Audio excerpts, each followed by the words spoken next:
Picnic ಹೋಗೋ ತರ ಊರೂರ್ಗ್ ಹೋಗಿ ಒಬ್ಬೊಬ್ಬರನ್ನು ಕೊಚ್ಚಾಕ್ ಬರ್ತಾ ಇದ್ದಾನ ಅವನು.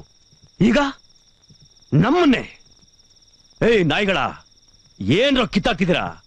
ಹೋಗಿ ಎಲ್ಲಾರು ದನ ಕಾಯ್ರಿ. ಅವನ್ ಎಲ್ಲಿದ್ದಾನೆ, ಹೇಗಿದ್ದಾನೆ, ಯಾವಾಗ ಬರ್ತಾನೆ ಅಂತ ಒಂದು ಗೊತ್ತಾಗಲ್ಲ ಸರ್. ಅವನ್ ಎಲ್ಲಿದ್ದಾನೆ ಹೇಗಿದ್ದಾನೆ ಅಂತ ನಾವು ತಿಳ್ಕೊಳ್ಳೇಬೇಕು ಸಾರ್. ನಾವ್ ಯೋಚನೆ ಮಾಡ್ದಂಗೆಲ್ಲ ಅವ್ನ್ ಸುರಾಮೀನ್ ತರ ಅವ್ನ್ ಹಿಡಿಯಕ್ಕಾಗಲ್ಲ.